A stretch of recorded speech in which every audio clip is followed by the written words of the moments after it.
What's going on, YouTube? JT is Reborn here. Welcome back to another edition of After the Movie. Currently in my theater parking lot right now. I just got done seeing Wolfman, the latest film from writer and director Leigh Whannell. Also made Invisible Man. Also directed Upgrade, which is a really awesome movie. Invisible Man, like the 2021, I guess, was really awesome too. Also directed Insidious Chapter 3.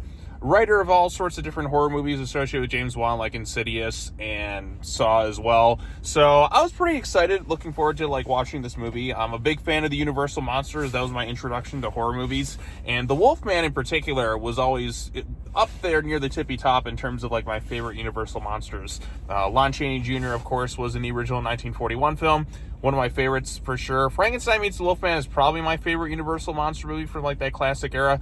But like I said, I really love the original Wolfman, and I also really like the 2010 Wolfman with Benicio del Toro, Anthony Hopkins, Hugo Weaving. It's kind of a shame that one was released when it did, because I think that one's pretty underrated. The Rick Baker makeup effects are really solid. It was a cool period piece. They spent a little too much money on it, and it's unfortunate because I would have liked to have seen a sequel to that. I mean, Universal has tried countless times to sort of relaunch their dark universe and try to do new things with the Universal Monsters IP, and it was kind of a jumpstart thing. They were going to do it with Dracula Untold. That didn't work out so well. And I actually kind of like Dracula Untold. I think that one's also another kind of underrated one. Not amazing or anything like that, but, not half bad, all things considered.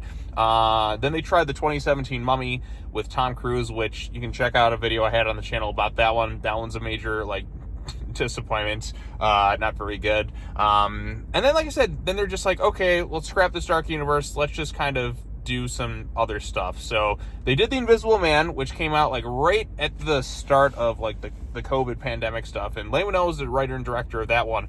That's an excellent movie. If you get the chance to, I think that one's worth checking out. So, but now that leads us up to Wolfman, which of course is written and directed by Leigh Whannell, and it's a reboot of sorts of the Wolfman thing, but don't go in expecting kind of the same rules that apply to most werewolf things. For instance, there's no full moon transformation, there's no whole mythical, mystic kind of thing with it. This is more of a kind of grounded, I guess more realistic sort of take on the whole werewolf thing.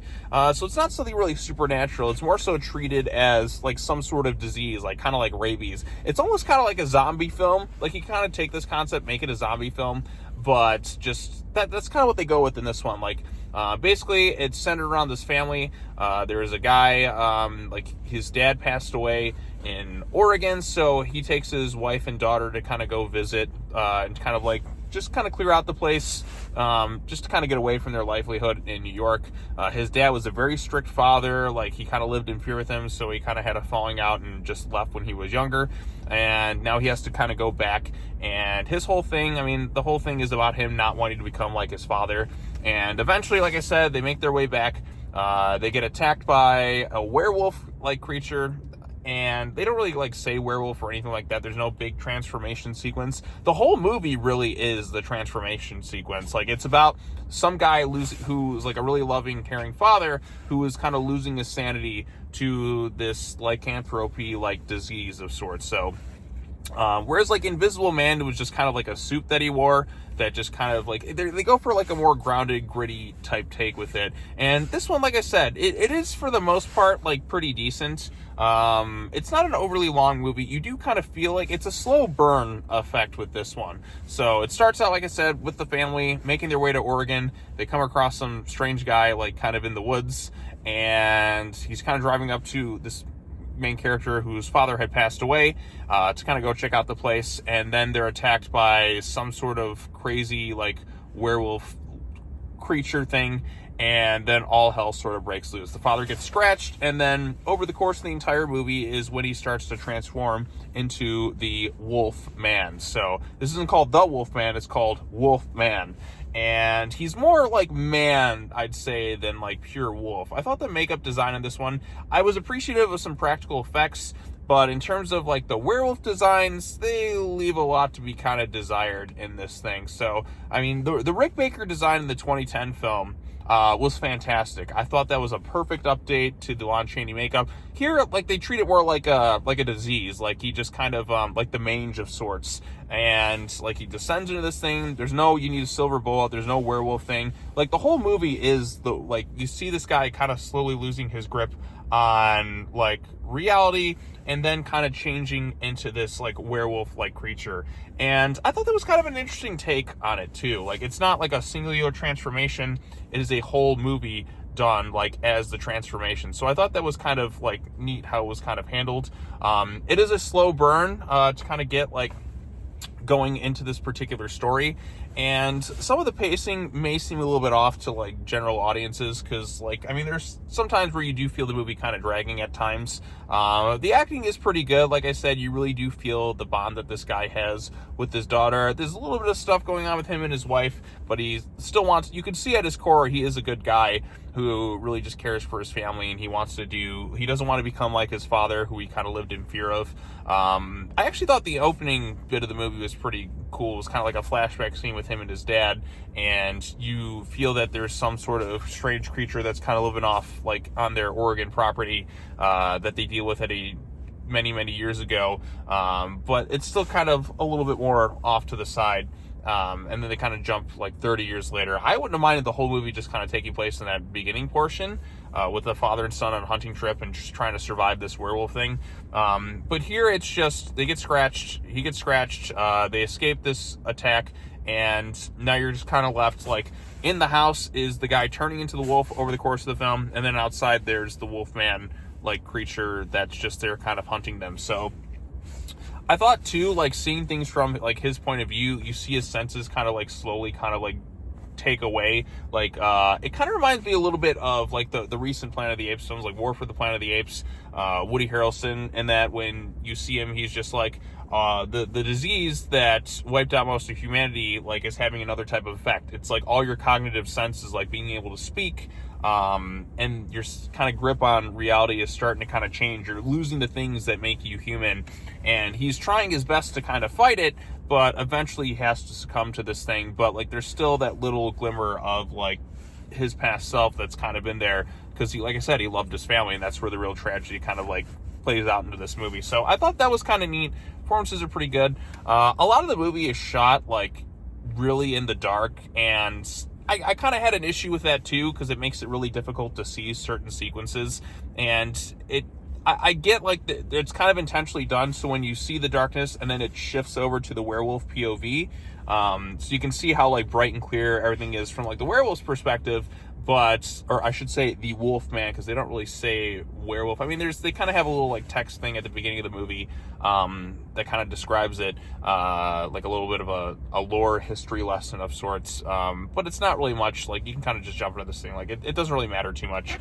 If you know what a werewolf is, you kind of get a rough idea what this thing is. Like it doesn't really have that mythical type quality to it. It's just kind of a more grounded sort of take on it. Like if this were to really happen, what would it be like? Let's treat it more like a disease that just takes over the body over time, forcing this guy to transform into this thing. The werewolf design, like it kind of leaves a little bit to be desired. It's not really my favorite. It's more man than it is wolf, and I would have liked a little bit more wolf with a design. Like I said, the Rick Baker design was so good. It won an Academy Award in the 2010 Wolfman. I was like, man, I would have liked something more like that.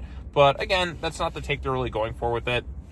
It's not a terrible werewolf design. I've seen designs like this before and, other werewolf things. But I felt the idea of just kind of the slow change over time into this over the course of a night. You see like his senses kind of like lose it. And there is a moment too where he can't really like speak to his wife anymore. And so he's just struggling to understand everything that she's saying. And then so he has to kind of write things like down, but even then, like that's just becoming more and more difficult for him to do. I thought there was a real interesting kind of tragedy with that. There's the thing that like makes Wolfman, like the original story, great is there's this tragedy to it, because Larry was a good guy trying to like save somebody's life, and then you see him kind of like turn into this monster like when the moon is full. But here it's just over the course of like this one night, this guy kind of turns into this thing. And he also has to kind of fight the other thing that's kind of out there and all that too. So, but yeah, the ending, they try to have an emotional gut punch, but I don't feel like it quite worked as well as I think they were kind of going for. And then it also like just ends sort of more so, I guess, abruptly, kind of, not quite. I don't know. This one overall, like I liked a lot of elements to it. Didn't quite love it. I don't think I think it's probably the weakest film Leigh Whannell's made, because he directed Insidious 3, which I think is the best of the sequels. Upgrade, which is an awesome movie. It's a better version of Venom, minus the Tom Hardy performance, so they get the Tom Hardy lookalike. And then Invisible Man was fantastic. Like, out of his, and this, I guess this is his fourth film he's making. So out of the films he's made so far, this is probably his weakest. But still, like, you know, it has good elements to it. I wouldn't call it a bad film, because I was watching it, I'm like, okay, I'm liking this. Then it kind of drags a little bit more towards, you know, drags out a little bit more towards the end. They have their message of the movie, which they pretty much, like, hammer home about him not wanting to become like his dad, like, in case you didn't really get it earlier on. But then by the end of it, I'm just like, you know, I'm just kind of wondering, like, what was really, like, the goal of this thing, in terms of, like, what it was trying to, like, do. But again, it takes the werewolf approach, does something kind of interesting with it. It does feel like it drags on a little bit at times, and I feel like the way it's shot in certain sequences, like, it was so pitch black that you can't see, like, anything. And again, it tried to do that, like, intentionally for, like, certain bits, but it really kind of takes you out of it when it's just that pitch black dark, and at times, because, like, you can't see literally, like, anything on screen. Like, I'm just kind of squinting, like, is that something there? Is that something there? Oh, we shift to the werewolf movie. Okay, great, I can actually see things. Oh wait, no, we're going back to this thing. And I'm like, oh yeah, that's kind of a bummer. And also, like, in terms of scares, it's not quite there, but there is some suspense and tension. This movie, like, I think I'll probably maybe, like, watch it again later on down the road. It's not something I'd rush to go out to see. Certainly not a bad film by, like, any stretch of the means, but it could have been a little bit stronger in, you know, certain areas, but certainly not bad. I liked a lot of elements of it for sure, and, you know, the acting's good. I just think in terms of, like, what I've seen from Leigh Whannell, like, this is probably, like, his weakest film, but certainly not a terrible one. Definitely takes a bit to get going. There's some cool little practical, like, effects in there as well. I just think the werewolf design could have been better. There are some kind of, like, dumb character moments as well. But I like seeing the progression over times, like, you know, akin to something like The Fly, but, like, you know, sped up to an extent instead of just the instant werewolf transformation. So, don't go in expecting the typical things with werewolves.